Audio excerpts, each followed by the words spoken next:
দেখছো কেন দিল না? হিজলাকে কেন ইমামতি করতে দিল না? শুধু তোমার হিজলা না, তোমার যদি পুরুষঙ্গ যদি দজভঙ্গ থাকে, তোমারও ইমামতি না যায়।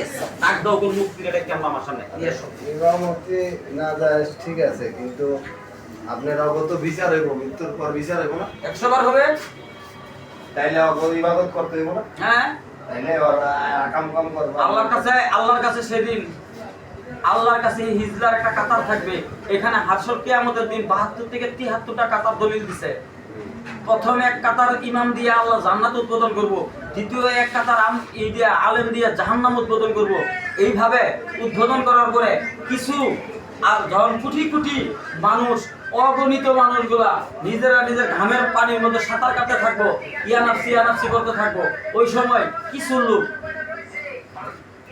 লোক বলতে বুঝো, ওই সময় 2-3টা জায়গার মধ্যে আল্লাহ তাআলা সৃষ্টির মধ্যে 3টা জায়গার মধ্যে কি সিস্টেম করে দিয়েছে, 4টা জায়গার মধ্যে। 4টা জায়গার নাম তোমার আমি কয়ে দিই। এই 4টা জায়গার নাম অনেকেই জানে না, আমি কয়ে দিই। তুমি যখন রোহানিতে ছিলা, কুদরতে ছিলা, তখন তুমি সব মানুষ ছিলা, কিন্তু ওই দিন মুসলমান ছিলা। যখন তুমি রোহানিতে ছিলা, ওই দিনও তুমি মুসলমান ছিলা। যখন তুমি মায়ের গর্ভে ছিলে, তখনও সেই এক আল্লাহর এক রাসূলের স্লোগান ছিলা। যখন তুমি আসর কিয়ামতের দিন উঠবা, ওই দিনও তোমার কোনো ভগবান খাওয়া নাই। ওই দিনও সমস্ত মানুষ একাধারে একটানে সবাই ইয়া নাফসি বলবে, অন্য কোনো কথা বলতে পারবে না।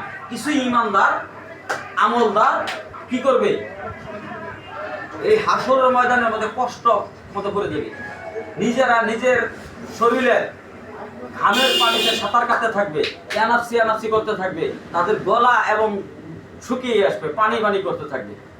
ওই মুহূর্তে সর্বপ্রথম মানুষগুলা কার কাছে যাবে? যাবো আদম সফিউল্লাহর কাছে। আদম সফিউল্লাহর কাছে যায় বলবে, এ আমার আদম নবী, আপনি তো আমার বাবা আদম সফিউল্লাহ, আজকে এই কঠিন মুসিবতের মধ্যে আমরা ইয়ানাফসি করতেছি, আপনি তো আল্লাহর দরবারে সুপারিশ করেন, আমরা যেন এই মুসিবত থেকে নাজাত পাই। আদম বলবেন, লাক্কু হুনাকুম, আমি নিজেই গুনাহগার, আল্লাহর দরবারে আমার নিজের জন্য কাঁদতেছি। এইভাবে আমরা আদম সফিউল্লাহ থেকে ঈসা রুহুল্লাহ পর্যন্ত, পয়গম্বরের কাছে, ঈসা নবী পর্যন্ত কার কাছে যাব? প্রথম যাবো আদম নবীর কাছে, এরপরে যাবো মুসা নবীর কাছে, এরপরে যাবো ইয়াহিয়া নবীর কাছে, এরপরে যাবো ইব্রাহিম নবীর কাছে, এরপরে যাবো হলো ঈসা রুহুল্লাহর কাছে। ঈসা রুহুল্লাহ একটা সঠিক ঠিকানা দিয়ে দিব। ওই যে একটা ছোট্ট নূরের লাইট দেখা যাচ্ছে, ওইখানে একজন পয়গম্বর ইয়া উম্মতি বলে সেজদাই করে কাঁদতেছে, তোমরা ওইখানে যাও। যাওয়া মাত্রই 2টা হাত নবী কি করবেন? বাড়াইয়া দিবেন। সমস্ত মানুষগুলা তার বুকের মধ্যে আওলায়া জান্নাতে পাঠিয়ে দিবেন। এইভাবে নবী 3বার সিজদা দিবে। 3বার সিজদা দেওয়ার পরে আল্লাহ খুশি রাজি হইয়া বলবে, ইয়ারা, তখন বলবে, কি বলবে? ইয়া মুহাম্মাদু ইয়ারফা, এ হাবিব, উহুদের জমিনে আপনাকে আমি কাঁদাইছি, এরপরে আপনাকে বদরের যুদ্ধের ময়দানে আপনাকে আমি কাঁদাইছি, আপনি আজকে কেন সিজদা দিচ্ছেন, কেন কাঁদতেছেন? আপনি শের মোবারক তুলেন। আজকে আপনি যা বলবেন, আপনি আমার কাছে চাইবেন, আমি আপনার চাওয়া প্রত্যেকটাই কবুল করব। এইভাবে আল্লাহ নবী কবুল করবেন আর জান্নাতে নিয়ে যাবেন। লাস্টে আল্লাহ নবী কি করবেন? আল্লাহর কাছে বলবেন, আল্লাহ আমি জাহান্নামে ঢুকতে চাই। আল্লাহ বলবেন, তুই আল্লাহ বলবেন, কি বলবেন?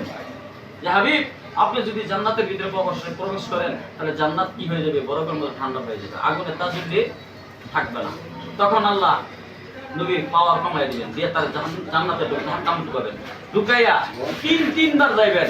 যারা পরিমাণ ঈমান যার আছে, হেরো আল্লাহর হাবিব নিয়ে যাবেন।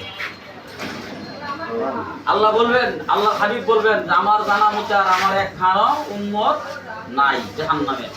তখন সে যাইবেন জান্নাতে। এত সহজ না ইসলাম।